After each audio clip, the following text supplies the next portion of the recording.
yung ating pag-uusapan ngayon. Pamahalaan at private sector nagsama-sama na. Ano po ang kailang pinagsamahan? Iisa ang tinig ng gobyerno sa magitan po ng Kongreso at ng Solicitor General, abogado ng pamahalaan, private sector, mga retiradong mga justices, mga veteranong abogado, mga non-government organization, for civil society, taong bayan mismo ito, mga professional, iisa ang layunin. Hinihiling nila na baguhin ng Korte Suprema ang kanilang desisyon dahil mapanganib ito, baka mawala na ang impeachment sa mga nang-aabuso, mga abusado sa pera at kapangyarihan ng mga impeachable official. Hindi daw pwede na mawala ang impeachment dahil sa ruling ng Supreme Court, aabusuhin at mang-aabuso ang mga opisyal ng gobyerno kapag wala ng impeachment. Dahil sa ruling ng Supreme Court ay parang pinahirap nila yung initiation na malayo doon sa original na sinasabi ng saligang batas na pag merong 1/3 signature or nag-endorse na congressman, pwede nang i-transfer. Wala nang hearing. Doon na sa Senado dapat ang trial. Ayan, no? Okay? So, private sector at mamamayan nagsama-sama na. Ibig sabihin, taong bayan na ito. Sa ayaw at sa gusto nilang tanggapin na taong bayan ito, mga sarado ang isip ng mga yon. Okay? At ito pa yung isa, justices. Ibig sabihin, mga justice ng Supreme Court. Pwede nga ba ma-impeach? Ayan, no? Pwede po. Alam niyo bakit?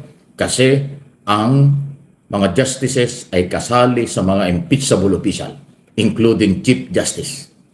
Okay? Kaya nga nagdududa yung iba, pinahirap nila yung proseso kasi kasama sila sa mga impeachable. Ibig sabihin, ayaw nila ma-impeach, ganun ba? So yan po. At saka yung ruling ng Supreme Court, parang mas sumapaw pa dun sa sinasabi ng saligang batas. Yan po ang interpretation ng iba. At yun din ang aking opinion nakikita dyan. Matapos baguhin yung initiation ng proseso ng impeachment, nasapawa na ng ruling ng Supreme Court ang saligang batas. Abay, delikado yan.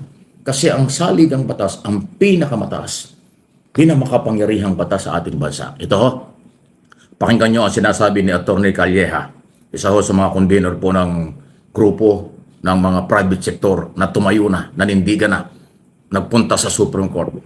Magkakasalungat na ngayon ng petition yung motion for reconsideration. Meron pang petition para daw ho magkaroon ng oral argument. Debate muna bago magpasya ang ating mga maestrado. Ayan, no? Pero ang linalaman ng karamihan sa mga motion, i-reverse, baguhin ang kanilang ruling. This is a fight of the Filipino people.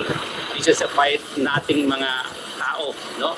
Kasi ito inuyurakan or it's based on the basic rights and principles ng ating mga tao. Ayan, no? Calleja. Yan ang grupong isang bayan na pinangungunahan ni Associate Justice Antonio Carpio sa Supreme Court. Napayagan silang mag-intervene o makasali sa impeachment case ni Vice President Sara Duterte. Sa kanilang inihaing motion, hiniling din ng grupo ni Carpio, dating Justice Conchita Carpio Morales, dating Commission on Audit Commissioner Heidi Mendoza, at iba pang pro-democratic groups na ihinto muna ng Senado ang anumang aksyon kaugnay ng inendorso sa kanilang articles of impeachment. Ito ay sa pamamagitan ng paglalabas ng status quo ante-order para itigil muna pansamantala ang pagtalakay sa issue ng Senado. Sana po magkaroon ng status quo ante. Ibig sabihin na parang hinay-hinay muna, stop muna, di ba? Status quo. At pag sinabi status quo, medyo stop muna tayo. And pag-aralan, suriin ng mabuti. Paliwanag ng grupo, hindi pa naman pinal ang desisyon ng Supreme Court sapagkat may inihaing motion for reconsideration ang House of Representatives. Kasama rin sa inihain ng isang bayan ang hiling na paliktarin ng Korte Suprema ang pagdeklara nilang labag sa konstitusyon ang articles of impeachment laban kay VP Duterte. Naniniwala ang grupo na hindi imposibleng baguhin ng kataas-taasang hukuman ang desisyon. Ito ay sa kabila ng unanimous ang kanilang desisyon sa kaso ng Vice Presidente. Kami po ay naniniwala at kumakatok sa Korte Suprema na sana bigyan pansin ito at kasama rin sa aming hiling na magkaroon ng oral arguments. Gusto rin ng grupo na magsagawa ng oral arguments o dinggin ng Supreme Court ang kaso. Samantala ilang grupo rin ang nagsumite ng sulat sa hukuman na humihiling na baliktarin ang desisyon ng SC. Payagan ng Senado na gawin ang trabaho nito na magsagawa ng paglilitis sa kaso. Subaybayan din na nila ang gagawing caucus bukas ng mataas na kapulungan ng Kongreso. Ayun na yun. Nanawagan tayo sa ating mga kababayan. Tayo ay sumugod sa Senado. Bantayan natin ang Senate proceedings. Ipanawagan natin na ituloy ang impeachment trial sa halip na ibasura ang impeachment. Marami ang nakaabang sa magiging So, matindi nga po itong mga nangyayari. Alam nyo, hindi ko alam kung ito'y parte na ng demokrasya o kayahiya na tayo sa buong mundo eh. Kasi sa buong mundo, kapag may proseso ng batas, ang proseso sa kailangang mga batas, nire-respeto, hindi lang talaga hong itinutuloy. Hindi hinaharangan ng kung ano-anong sektor. Kaya nga, ito, kakaiba na po ito itong galaw ng pag ang gobyerno at mamamayang Pilipino ay nagsalita na at pag halimbawa hindi pinakinggan ng Supreme Court, mayroon na tayong crisis. Kasi pag itong apilang ito hindi pinakinggan, magagalit na ang mamamayan. At huwag nating kalimutan, ang taong bayan huwag nating galitin. Dapat manatili po ang tiwala nila dahil sila yung mamamayan, sila yung gobyerno. Ang nasa gobyerno, lahat naman temporary lang ang posisyon. Ang mamamayan ang makapangyarihan na sumusunod at naniniwala sa saligang batas. Ang impeachment process o impeachment sa mga impeachable official ay legal na legal. Bakit tineknikal? Bakit binago ang initiation? Para lang makalusot si Sara Duterte. Alam niyo sa ibang mga bansa, nachismis lang sa grabing korupsyon, nagre-resign. Nachismis lang yan. Yung iba nga talagang hindi na makaharap sa tao, hindi na tumatakbo sa anumang posisyon sa kanilang gobyerno. Dito lang sa atin, talamak. Kitang-kita na ang lahat ng pang-aabuso, pagmumura, pagnanakaw sa pera ng gobyerno, pang-aabuso sa kapangyarihan, taas noo pa rin. Pagkatapos pati itong Supreme Court, nabulabog na. Alam nyo, ang kredibilidad ng Korte Suprema dapat hindi nababawasan niya kahit nagabuhok. Dapat laging mataas ang kredibilidad. Dapat mataas ang respeto sa Supreme Court. Pero dito sa isong ito, dahil nahaluan nga na di umano, pura mukhang ganun nga, yung 12 kasama sa 13 na mga maestrado ng Supreme Court na pumabor kay Sara Duterte ay mga appointed, mga ini-appoint ng panahon ni Duterte. Kaya pinagdudahan mayroong utang na loob o kung ano man. Napakasama nun. Sa Supreme Court dapat kaya nga pantayan kaya nga timbangan ng katarungan yung nakasabit doon sa harap ng Korte Suprema. Nakita ba niyo yung nakasabit doon sa yung timbangan ng katarungan doon sa harap ng Supreme Court? Yun ang purpose noon. Walang kinikilingan dapat sila. Hindi pinag-uusapan dyan ang utang na loob at magkakamag-anak kasi sila ang pinakahuli na tatakbuhan ng taong bayan kapag may problema sa batas at implementation ng batas. Ngayon ang nangyari, ang Supreme Court ang naging problema. Kasi binago nila yung proseso. Sinabi nilang mali at lumabag sa batas ang Kongreso ay samantalang exclusive power and authority ng Kongreso ang impeachment process. Yan po yung dahilan kung bakit nagising ang mamamayang Pilipino sa lahat ng sektor para makiusap. Okay? Lumapit, magkaroon ng mga petisyon at galawan sa Korte Supremang isalba ang saligang batas at huwag nating pabayaan na yung kapangyarihan ng Kongreso ay mabaliwala sa lahat ng impeachable official. Hindi lang Sara Duterte yung pinag-uusapan dito. Ang pinag-uusapan dito, lahat ng impeachable official mababaliwala dun po sa binagong initiation, binagong proseso. Yung 1/3 signature o endorsement ng mga congressman, binaliwala ng Supreme Court. Sinasabi nila pag wala daw hearing at hindi nadinig ang side na akusado, yan daw ay labag sa batas. Ay ang aktual na trial ay sa impeachment court. Doon bibigyan ng pagkakataon ng akusadong idepensa ang kanyang sarili. Matapos ilabas, ilatag ang prosecutors ang kanilang mga ebidensya at testigo. Yun ang tamang proseso Pero sa Kongreso pa lang ay pinatay na ng Supreme Court. Yan ang dahilan. Pero alam nyo, huwag kayo masyado magpanik. Merong initial na development kahapon. Matapos po ang sunod-sunod na mga petisyon ng gobyerno at ng taong bayan, motion for reconsideration at apila sa social media at sa traditional media, ang reaksyon po ng Supreme Court kahapon, nag-utos po sila sa kampo ni Sara Duterte magkomento, sagutin, sumagot dito sa motion for consideration. So posible pong magkaroon ng oral argument o magkaroon ng debate ang mga abogado dyan. Or posible ring mabago nila.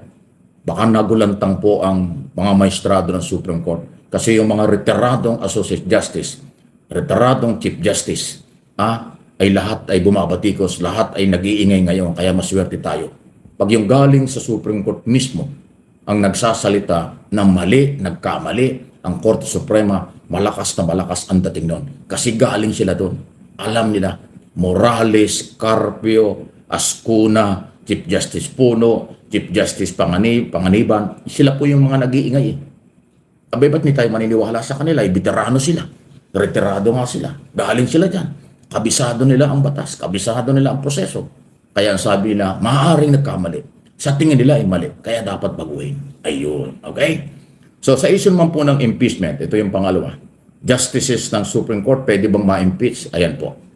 Sila po ay kasali sa mga impeachable official. Pwede.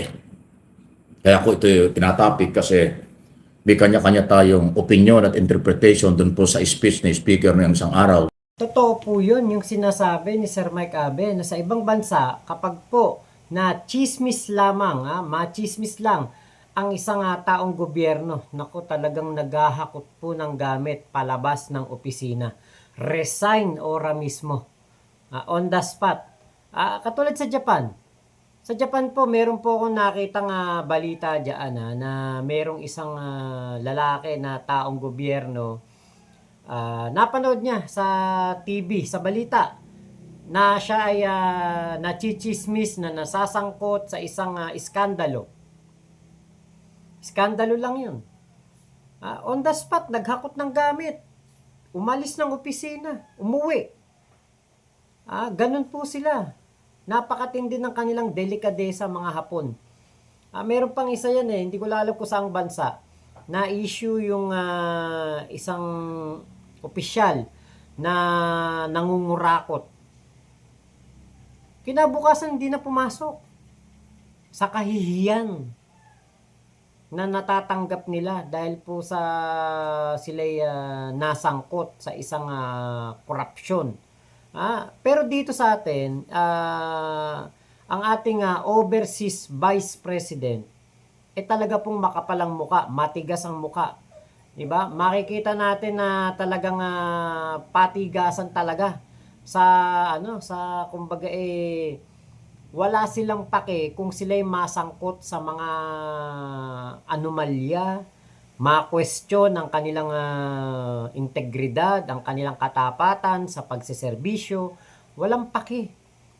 Hindi po kumbaga aalis sa pwesto ang isang Sara Duterte dahil kailangan nila na merong isa sa pamilya nila na nasa mataas na posisyon. Dahil kung walang poprotekta sa kanilang mga interes. At nako, sigurado ko na marami po ang kikilos para mabunyag ang lahat ng mga katarantaduhan na ginagawa ng pamilya Duterte, lalong-lalo na ni Digong. Siyempre, kapag meron pang vice-presidenteng anak si Digong, yung iba takot lumabas, takot magsalita kasi nasa pwesto pa yung anak. Kaya itong issue na ito ng kumbaga sa impeachment, actually isang malaking kahihiyan nga to kila Digong isang malaking sampal sa kanilang pamilya to. Alam niyo po ba,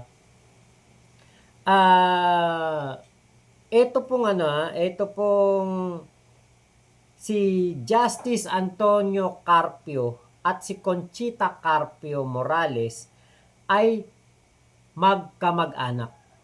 Close sila na family. Magpinsang buo. Pinsan po sila, magpinsan. Ngayon, ito pong si Conchita Carpio Morales. Alam niyo po ba kung sino kamag-anak nito? Si Mans Carpio, asawa ni overseas Vice President. Kaya po overseas Vice President kasi doon na po ito nag-oopisina sa Dahig. Nilipat na po yung opisina niya doon. Imagine niyo po yun Asawa ni Sara si Mans Carpio. Pero ang mga nagrereklamo na mali at nagpepetisyon na mali ang desisyon ng Supreme Court ay mga tiyahin pa ng asawa ni Sara Duterte. Nakakahiya yun. Diba? Imagine niyo po yun. Ito nga dalawang Carpio na ito, nako, si Antonio Carpio at Conchita Carpio. Mga kilalang kilala po ito sa sa si Conchita po ay naging former ombudsman. 2011 to 2018, panahon pa ni Digong at ni Pinoy. Ito na mga pangalan nito, si Antonio Carpio naman, talagang kilalang kilala po sa Philippine Judiciary. Ito nga si Antonio Carpio ay retired Supreme Court Senior Associate Justice.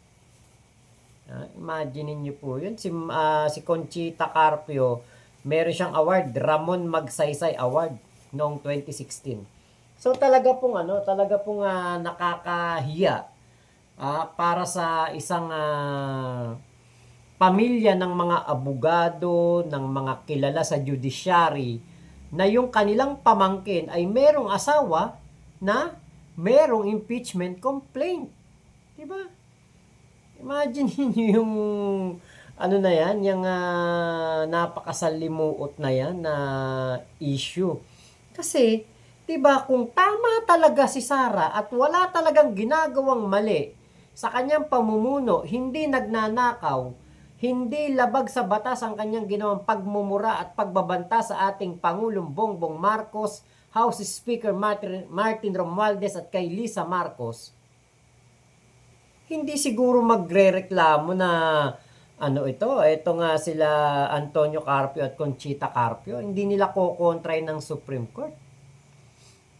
Diba? At kumbaga baka kampihan pa nila si Sara Duterte. Kaya lang, diba, sila mismo ay nagrereklamo na mali ang ginawa ng Supreme Court. Diba po, kaya kumbaga sabi ko, nung maisip-isip ko lang, Diyos ko, laking kahiyan siguro nun ni Mans Carpio, asawa niya, nirereklamo ng kanyang mga tiyuhin at ng kanyang tiyahin. Magpinsan yun si Mans Carpio. Di pamangkin na din ni Antonio Carpio si Mans Carpio, di ba? Magpinsang buo si Conchita at si Antonio Yan po, kaya walang kumbaga parang kung ako yun, wala akong mukhang maihaharap sa mga tito-tita ko. Di ba? Masyado pong kumbaga sirang-sira talaga ang pamilya Duterte dito sa ginawa ni Sara na to, Kumpiyansa siya. Akala niya dahil lang tatay niya ang nakaraang presidente, ngayong si PBBM ang presidente, pwedeng-pwede niyang gawin yung ginagawa ng kanyang ama.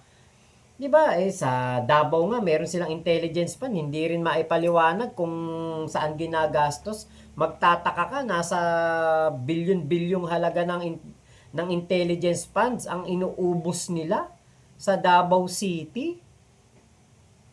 Imagine niyo po, bilyon-bilyon na intelligence funds.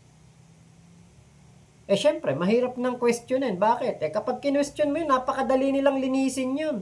Mayor si Baste, Congressman si Pulong, ang bilis nilang linisin yun. Diba si Pulong may 51 billion na binigay na flood control project daw na funds. Dapat investigahan din yan. Blue Ribbon Committee. Senator Marcoleta, kung talagang ikay para sa Pilipino, imbestigahan mo yung 51 billion in 3 years na ibinigay sa distrito ni Pulong para sa flood control program. Pero, maihilang ang palaka. Sabi nung nanay na kachat ko na meron siyang sinabing lugar Bangkeruhan. Pag maihilang ang palaka, baha na.